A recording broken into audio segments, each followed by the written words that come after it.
All right, YouTube, how you doing? Welcome back to the channel. It is Sunday, May 4th, and we have 4 MLB plays coming your way in today's video. Normally, we are going through each and every game, breaking down the game, giving you my lean on the side, total, any player props. But when we do travel, we shorten the video up, make a little bit of a hybrid version of the video. So just 4 plays coming your way in today's video. And you know what? Yesterday, it did all right, huh? We go 4-0. We had the Guards Blue Jays first 5 under. Matt Mervis under 1.5 hits, runs, and RBIs. He did score a run, so we got a little sweaty. Then we had the Mariners first 5 under, Mariners Rangers first 5 under, as well as the Dodgers and Braves over.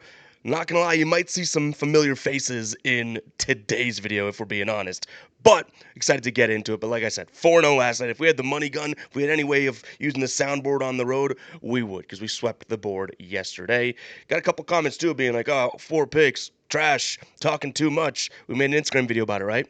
I'll take 4-0 and any criticism you can give me. Let's go ahead and dive into play number 1 here. Like I said, there's going to be a few familiar faces in terms of what we rolled with yesterday and what we like again today.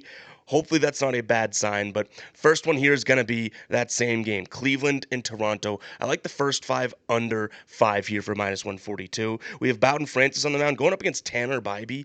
I like both of these matchups in general. Though realistically, I like the fact that neither offense should be all that phenomenal here. Okay, so yes, I like the pitcher matchups, but I think both these offenses could struggle, much like we even saw, through the first 5 yesterday. But we're going to see a ton of fastballs from Bowden Francis. Cleveland bottom 10 in the league this year, last 30 days in terms of hitting the fastball, just 20th in runs above average. So I guess bottom 11. And then he's going to go to the splitter as a second pitch. They're just kind of middle of the pack right there. This is also a Cleveland team that kind of keeps the ball right on the ground. They've been walking, they haven't really been walking, I should say. They've been striking out a decent amount. So I do think that Francis, who has some ups and downs so far this year, could be in a good spot. But it's realistically a fade of the offense. Batting just 231, WRC plus of 91, K rate again of 23, walk rate 8, on base percentage 298, and the slugging and ISO numbers aren't all that great either. Flip it over to the Tanner Bybee side of things. Talk about a guy that's also had some ups and downs, but his pitch mix I do believe fits this fairly well. He's going to go fastball. Okay, well, Toronto, 22nd in terms of runs above average last 30 days per 100 fastballs seen. The cutter is even worse. That's his next pitch, right? And we know Bybee has a really good cutter when it's on. They're 4th worst in the league by those same numbers. And then the slider dead last. So I do like this spot. I will say the top of the order hits righties better. So you have Bichette, Guerrero, Springer's in there. Like, these guys prefer to hit righties. So we're hoping Bybee can get through those bats, because once he gets to the bottom of the order, it really should be smooth sailing. Some of those guys later on, like Kirk and whatnot, in the lineup, have pretty bad numbers against righties. So yeah, I like the spot here. Bybee's 25 plate appearances against this current Blue Jays roster, which is a small sample size, but 249 expected batting average against an expected WOBA 294, K rate of 23%, 0% walk rate. That looks okay. Bowden Francis, even smaller of a sample size, 17 plate appearances against 29.4% K rate, average against of 176, WOBA 178. So hopefully these guys can go ahead and do their job. Now we're going to stick in this game for a second as we go to game number 2, because we're looking at Ernie Clement, who we've had some really good calls on this year. We're fading him again here. Under 1.5 hits, runs, and RBIs. So he is not one of those names that I mentioned that do hit righties better. In fact, this year he is really struggling against righties. Batting average just 144 against right-handed pitching. His WRC plus, guys, I'm not kidding. I thought this was an error. Had to check multiple sources. His WRC plus, -20. Are you kidding me? Like I said, Bybee has had his ups and downs. Clement is a right-handed batter, so that could worry us, because Bybee does have some struggle numbers against the righties, 273 average against. But what I like here is that, okay, Clement's got a WOBA of 240 on the season, okay? Fastballs, which is going to be that first pitch, he's going to see 187 WOBA, so that drops. The cutter, his strikeout rate goes up to 33%, and his WOBA drops down to 150. Even the sinker involved and everything like that looks okay as well. So the two main pitches, the fastball and cutter, that look like it's going to probably make up right around, nearly 60%, just under, of his pitch mix today. That's what Clement will be seeing. So yeah, I like the under 1.5 hits, runs, and RBIs. And if all goes according to plan, this is a low-scoring game through maybe his first 2 or 3 at bats, anyways, which kind of helps us out there. So Ernie Clement under 1.5 hits, runs, and RBIs. Guys, before we move on to the last 2 plays, I want to share with you this free pick over on Sleeper. They're also giving you that offer still of your first deposit matched up to $100. But this is for game one of that series against the Cavs. Halliburton, 0.5 points. You think he's going to score 1 point? I think so. The dude has been playing fairly well here, and obviously that team looked pretty good in the first round there against the Bucks. So go check it out, guys. That link will be down in the description, as well as the pinned comment. The pinned comment.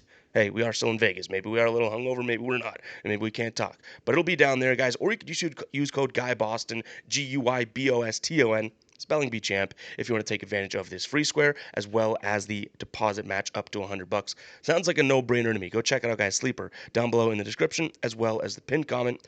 All right, play number 3. Going to another under, and it was another familiar face here.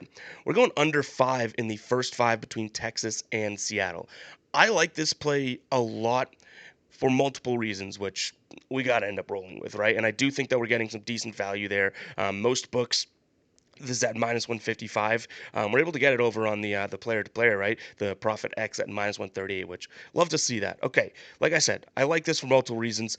First and foremost, the pitching on the mound definitely draws me to it. Logan Gilbert on the mound for Seattle, going up against Jacob deGrom. Now, Gilbert's had a little bit of not exactly as smooth as sailing, I guess, on the road, but still has a 2.37 ERA. His WHIP is at 0.79. On the road, it is 1.93, so I guess we could throw that in there, but still, I trust him. And then Jacob deGrom, as we know, he's been very good at home this year as well. When it comes to the offenses, you're probably sitting there being like, I don't know, the Seattle offense are pretty good, especially on the road this year, and that I would give you is where I start to like clinch my jaw and kind of get worried, right? But I don't mind deGrom's career numbers against this Mariners roster. 47 plate appearances against, okay, decent, enough that we can go off of here, right? We got something there. Not the biggest of sample size, but again, something. Expected batting average against a 218. Expected slugging 450. Expected WOBA 331. Don't hate that. And the way that he has been pitching kind of makes me, like this, right? Like deGrom is coming off of a game against, what he pitched? 6 innings, scoreless baseball, 7 Ks, no walks. Like, you like to see that. Last time he pitched against the Seattle team, he didn't look all that great, right? That was, I think, 4 or 5 starts ago. He was in Seattle. He only went 4 innings, 3 earned runs, 4 strikeouts, 4 walks, 2 home runs allowed. I love the idea of a bounce back spot for him, and with him with a little bit of added motivation, saying let's go shut that team down. You flip it over to the Gilbert side of things. I don't think we have to really talk about Texas's offense all that much. This offense is not very good. Now Seattle's offense is pretty good, but Texas, listen to their last 10, right, in terms of runs scored. Not first 5. I'm talking just full game. There's one outlier in here, which was deGrom's last start, in which he sucked. But listen to this. Last 10. This is from least recent to most recent.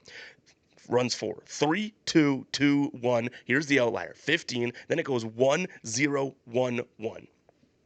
I don't have to worry about this Texas offense, especially against a guy like Gilbert. Fingers crossed. Hopefully that is the case. All right, play number 4. Going right back to the over. Over 9 in this one. We have Elder on the mound going up against Dustin May. Now, Dustin May, I do think he's good. I think there's a lot of people out there that will say some things like, he's overrated and all that. I think he's very good. I think this Braves offense, though, is was starting to look better. They kind of struggled in that first game, right? That was a low-scoring game. Yesterday, we took this over and we heavily relied on the Los Angeles for it. The Dodgers, they won 10-3. I think that the Braves can put up, 4 or 5 today, hopefully. Even if they don't, Bryce Elder on the mound for the Braves gives me no confidence that he's going to go out there and shut down this Dodgers team. In fact, his last few starts against the Dodgers, one of which being this year, didn't look all that great. And if we look at his numbers in terms of his career against the current guys on the roster, and I know I've mentioned that a few times, what I mean by that is guys that are playing on the roster right now or that are on the roster. So they could have been on a different team, and when he's pitched against them in the past, it counts towards these numbers. 69 plate appearances against. Nice.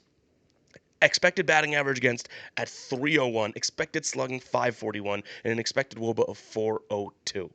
I think this Dodgers team could put up another big number today, but I do also like, even though I'm giving Dustin May credit for being good, I do think that the Braves are going to be able to potentially get to him. And he's had, some issues on the road this year. Nothing like major, but enough that, his whip's at a 1.2 on the season, really good. On the road, 1.7. Batting average against goes from a 216 to 283. His walk rate jumps higher as well. And he's going to throw a lot of sliders, right? That's quite arguably his main pitch. And then he'll go to the fastball and sinker. I'm loving the slider. This is a Braves team that is ranked second in the league in terms of runs above average per 100 sliders thrown. So really like to see that. Should have mentioned that with Bryce Elder as well. He throws a lot of sliders, a lot of sinkers, but I feel like I don't have to talk up the Dodgers offense to you right now, right? So those are going to be the 4 plays for today. Just to run through them one more time. Play number 1 is going to be that Guards and Toronto under 5 in the first 5. Then we move on to a player prop in that same game. Ernie Clement under 1.5 hits, runs, and RBIs. We move into another under. Yeah, again, we see a lot of plays we rolled with yesterday. Maybe it's crazy. Trust me, I didn't just say, hey, let's run back yesterday. It worked well. These ended up being the ones that floated to the top of my board still. So even though there are a lot of double dips from yesterday, I still do like these. But we had the under in the Texas and Seattle game and first 5, and then the over full game in that Dodgers Braves game. Guys, it's going to wrap it up for me today. If you made it this far in the video, go ahead and comment 11. We got a comment yesterday being like, why do you just say the number to comment? It's kind of a twofold thing. First off, I like to just say, hey, comment the number that you made it this far in the video, because it lets me know like whatever I'm talking about right now when we go on a little bit of a rant. It's like a shortcut way of you saying, hey, have I hear you, tip of the cap. Do you know what I mean? If we go on a rant, rather than me being, hey, comment what you think of what I'm saying right now. Nobody's got time for that. If you want to, go for it. Secondarily, and since we've been doing this for the last few years, like doing the comment the number thing, maybe it's a little petty of me, but I love when someone's like, why is everyone commenting 11 in the comments? Because I'm not trying to rag on that person, but I love the like, well, if you know aspect of it. You know what I mean?